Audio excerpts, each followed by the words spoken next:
የጌዲዮ ዓለም አቀፍ ቅርስ መልክዓ ምድር ያው በዓለም አቀፍ ቅርስነት ተመዝግቧል። አምና አንድ አመት ያስቆጠረ ነው። ይሄ እንግዲህ ቅርሱ በዓለም አቀፍ ደረጃ እስኪመዘገብ ድረስ የጌዲዮ ህዝብ አባቶች ታሪካዊ የሆነ የባህላዊ ጥበቃ በሀገር በቀል እውቀት ጠብቀው እዚያ አድርሰውልናል። ይሄ ደግሞ ያው ለየት ያለ ቅርስ ስለሆነ ለህብረተሰብ ጥቅም የሚውል ለምርምርና ለጥናት የሚረዳ ለትውልድ ለቀጣይ ትውልድ መሸጋገር ተጠብቆ መሸጋገር ስላለበት በዓለም አቀፍ ቅርስነት ተመዝግቧል።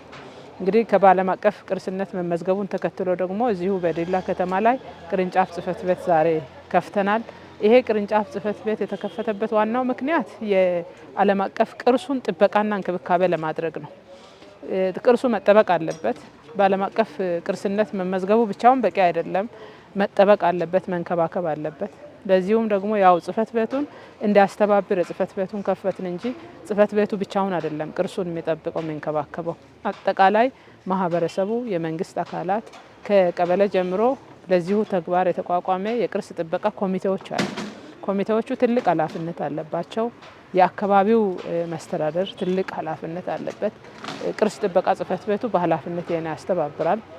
እኛም እንደ ቢሮ አስፈላጊ በሆኑ ነገሮች ሁሉ እየደገፍን ቅርሱ አባቶቻችን ጠብቀው ለኛ እስከዚህ ድረስ እንዳሸጋገሩን ሁሉ እኛም ደግሞ ተንከባክበን ጠብቀን መማሪያ እንዲሆን ልምድ እንዲቀሰምበት ለጥናትና ምርምር እንዲረዳ ቅርሱ በዓለም አቀፍ ደረጃ ሲመዘገብ እንደነበረው ተጠብቆ ለምቶ በእንክብካቤ እንዲቀጥል ለማድረግም ጭምር ስለሆነ ለዚሁ ዓላማ ነው ይሄ ጽህፈት ቤት የተቋቋመው ማለት ነው። ቅርሱ ተጠብቆ ከቆየ ፕሮሞት መደረግ አለበት። ሌላው ዓለም ማወቅ አለበት። ይሄ ቅርስ ዩኒክ ነው። ዩኒክ ስለሆነ የተለየ ነገር ስለሆነ ነው በዓለም አቀፍ ቅርስነት የተመዘገበው። ካሉት ቅርሶቹ በጣም የተለየ ለኢኮኖሚም፣ ለማህበራዊም፣ ለትምህርትም፣ ለምርምርም፣ ለጥናትም ጥቅም የሚሰጥ ነገር ሆኖ ስለተገኘ ነው የተመዘገበውና ይሄን መንከባከብና መጠበቅ ያስፈልጋል። ለጥቅማችን እንዲውል ደግሞ መመራመር ያስፈልጋል። ከዛ ውስጥ የሚገኘውን አገር በቀል እውቀት ለሌሎች አካላት ማሸጋገር ለትውልድ ማሸጋገር ያስፈልጋል። ለዚህ ነው ጽህፈት ቤቱ የተከፈተው። እኛም ደግሞ እንደ ቢሮ የምንሰራው ትልቁ ስራ አንዱ ይሄ ዛሬ የከፈትነውን ጽህፈት ቤት ማጠናከርና በዛ አማካኝነት ቅርሱን መጠበቅና መንከባከብ የሚመለከታቸው ባለድርሻ አካላትን አስተባብሮ ከነሱ ጋር በጋራ ሆኖ ቅርሱን የማልማትና የመጠበቅ ስራ መስራት ነው። ሁለተኛው ተጠብቆ ያለውን ቅርስ ደግሞ ፕሮሞት ማድረግ ነው። ለዓለም እንዲተዋወቅ ማድረግ ነው። በዓለም ላይ ያሉ ሰዎች እንዲጠቀሙት፣ መጥተው እንዲጎበኙት፣ እንዲያዩት ይሄ ለኛ ትልቅ ጥቅም አለው።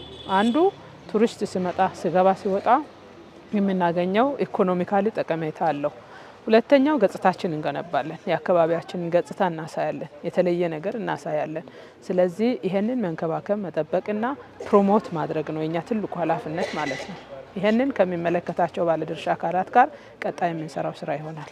እንደ አጠቃላይ ዛሬ በእንደዚህ አይነት ሁኔታ በጋራ እዚህ ስንገናኝ የጌዲዮ ባህላዊ መልክዓ ምድርን የሚያስተዳድረው የክልሉ ባህልና ቱሪዝም ቢሮውን በማቋቋም ራሱ የአሰራር ስርዓት በመዘርጋት በሰው ኃይል ቢሮውን በማጠናከር ቀጣይነት ባለው መንገድ አካባቢው ላይ ያለው ይህ ጸጋ የጌዲዮ ህዝብ ለዓለም ያበረከተው ጸጋ በተገቢ መንገድ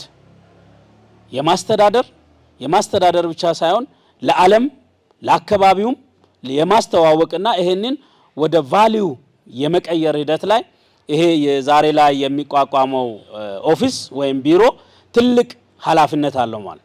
ስለዚህ ይሄንን በመገንዘብ ምንም እንኳን በርካታ ውጣ ውረዶች በአሁኑ ሰዓት ላይ የሰራተኛ ቅጥር በማይፈቀድበት ጊዜ ውስጥ ትልቅ ኃላፊነት በመውሰድ ይሄ ጉዳይ መቋቋም አለበት ብሎ ቻሌንጅ በማድረግ ዛሬ ላይ ቢሮውን ለማስጀመር ክብርት ቢሮአችን ኃላፊ የታችን ወይኒቱ ለወሰደችው ኃላፊነት እኔም በጌዲዮ ዞን አስተዳደርና በአጠቃላይ በጌዲዮ ህዝብ ስም ላቃለ ምስጋና ላቀርብላቸው ፈልጋለሁ።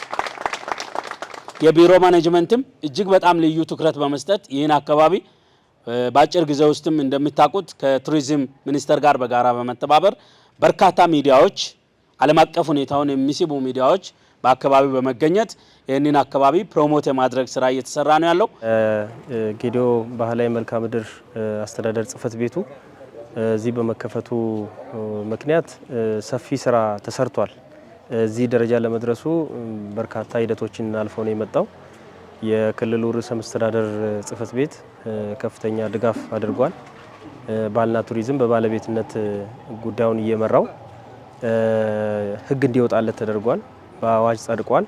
የቅርስ አስተዳደር ኮሚቴዎች በእያንዳንዱ አካባቢ የሚተዳደሩበት ደንብ መመሪያም ወጥቶለታል። ዛሬ ላይ ደግሞ ይህንን ጽሕፈት ቤቱ እንዲከፈት በቂ የሆነ ምክንያት ያላቸው ነገሮች ናቸው። አሳማኝ ምክንያት ያላቸው ናቸው። እነዚህ አሳማኝ ምክንያቶች በመሟላታቸው ምክንያት ከዞኑ ባህል ቱሪዝም ጋር በጋራ ተቀናጅቶ መስራት የሚችልበት እድል አለው ማለት ነው። የቅርስ አስተዳደር ጽሕፈት ቤቱ ከፍተኛ ስራ ነው የሚሰራው። አንደኛ ቅርሱ እንዲጠበቅ ያደርጋል። ከዛ ባሻገር ደግሞ ጎብኚዎች ወደዚህ አካባቢ እንዲመጡ ከፍተኛ ኃላፊነት ወስዶ ነው የሚሰራው። ይሄም ኃላፊነት አለበት። ስለዚህ ዓለም አቀፍ ቅርስ እንደመሆኑ መጠን ጥበቃው በተለየ ሁኔታ ተጠብቆ ለትውልድ መሻገር መቻል አለበት። እያደገ እንዲሄድ ደግሞ ማድረግ ይገባልና ወደዚህ አካባቢ ደግሞ የተለያዩ ቱሪስቶች መጡ ማለት የአገልግሎት ሰጪ ተቋማት ያስፈልጋሉ። ሆቴሎች፣ ኢንቨስት የሚያደርጉ ኢንቨስተሮች ወደዚህ አካባቢ መጥተው በአካባቢው ላይ የራሳቸውን አሻራ ማሳረፍ መቻል አለባቸው። ሆቴል ማለት በርካታ ሰዎችን አገልግሎት እንዲያገኙ የሚያደርግ ነው። መጎብኘት ብቻ አይደለም፣ እዚህ መቆየት የሚችሉበትን ምቹ ሁኔታ መፍጠር የሚችለው ይሄው ራሱ ጽሕፈት ቤቱ ነው። ስለዚህ እኛም ደግሞ እንደ ባለ ድርሻ በጋራ ተቀናጅተን እንሰራለን ማለት ነው። እንግዲህ በዚህ ዓመት ከፍተኛ የሆነ ኃላፊነት በተሞላው መንገድ ስራ ተሰርቷል። የውጭ ዜጎች እንዲመጡ ለማድረግ ጥረት ተደርጓል። በኮፊ ሃርቨስቲንግ ወቅት የመጡ አሉ። በደራሮ በዓል የመጡ አሉ። ከዛ ባሻገር የኮፊ ሃርቨስቲንጉ ላይ በተለይ የቻይና ልኡካን ቡድኖች ወደዚህ አካባቢ መጥተው ጎብኝቷል። ከአረብ ሀገራትም በተመሳሳይ እዚህ አካባቢ የኮፊ ሃርቨስቲንጉ ወቅት መጥተዋል ማለት ነው። ከዛ ባሻገር ዲያስፖራዎችም ጉብኝት ያደረጉበት ሁኔታ ነው እና ያለው ይህንን ስራ እየሰራን ያለ ነው ማለት ነው። ስለዚህ የኤሌክትሮኒክስ እና የማህበራዊ ሚዲያ ፕላትፎርሞች ላይ ፕሮሞት የማድረግ ኃላፊነትን ወስደን እየሰራን ያለ ነው። ይህን እናስቀጥላለን። በቀጣይ ደግሞ ዶሜስቲክ ቱሪዝም ላይ ሰፊ ስራዎችን እንሰራለን። ከዚህ በፊት የሁለት ዙር ጉብኝት እንዲያደርጉ አድርገናል። በተለይ ደግሞ ጉብኝት ያደረጉት እነዚህ ማተሚያ ቤቶች፣ ፎቶ ቤቶች እና የባንክ ባለሙያዎች አካባቢውን እንዲያውቁ ተደርጓል። የማተሚያ ቤቶችም ራሱን የአካባቢ ላይ ያለውን የቅርስ አውቀው ማተም አለባቸው። ከዛ ባሻገር ፎቶ ቤቶችም እንደዚህ አካባቢዎች ላይ አሳምሮ አካባቢውን የማስተዋወቅ ከፍተኛ ሚና ስላላቸው ከነሱ ነው የጀመርነው።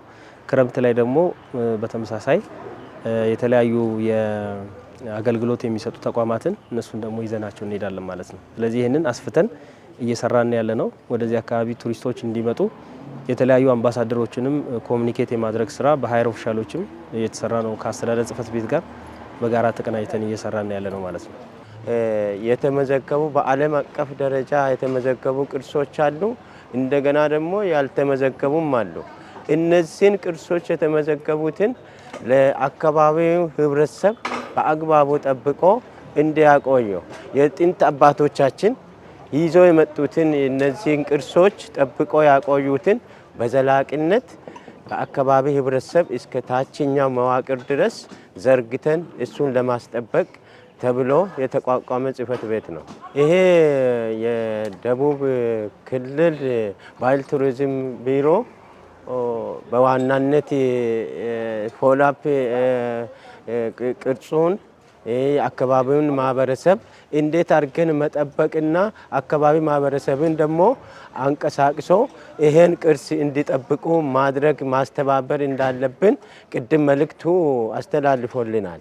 በዛ መሰረት የአካባቢ ሕብረተሰብ ይሄን በአካባቢ አባቶቻችን ጠብቆ ያቆዩትን እነዚህን ቅርሶች በዘላቂነት እንዲጠብቁ ከዛም ባለፈ ደግሞ በዘላቂ ለቀጣይ ትውልድ እንዲተላለፍ በዓለም ደረጃ ተመዝግቦ የቆየውን ያልተመዘገቡም ቅርሶች አሉ።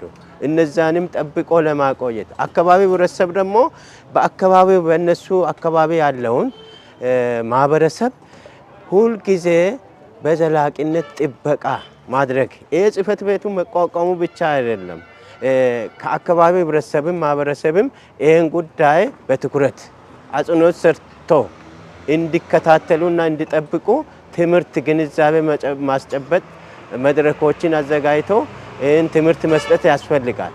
ከዛም ከመንግስት በኩልም ደግሞ የዞን አስተዳደር ጽሕፈት ቤትም ይሁን የዞኑ ባህል ቱሪዝምም በዚህ ጉዳይ ላይ የመንግስት አካል ላይ በዚህ ጽሕፈት ቤት ላይ አስፈላጊ ድጋፎችን እያደረገ በጋራ መጠበቅ እንድንችል ትኩረት ማድረግ እንደሚገባቸው ነው የሚሰማኝ።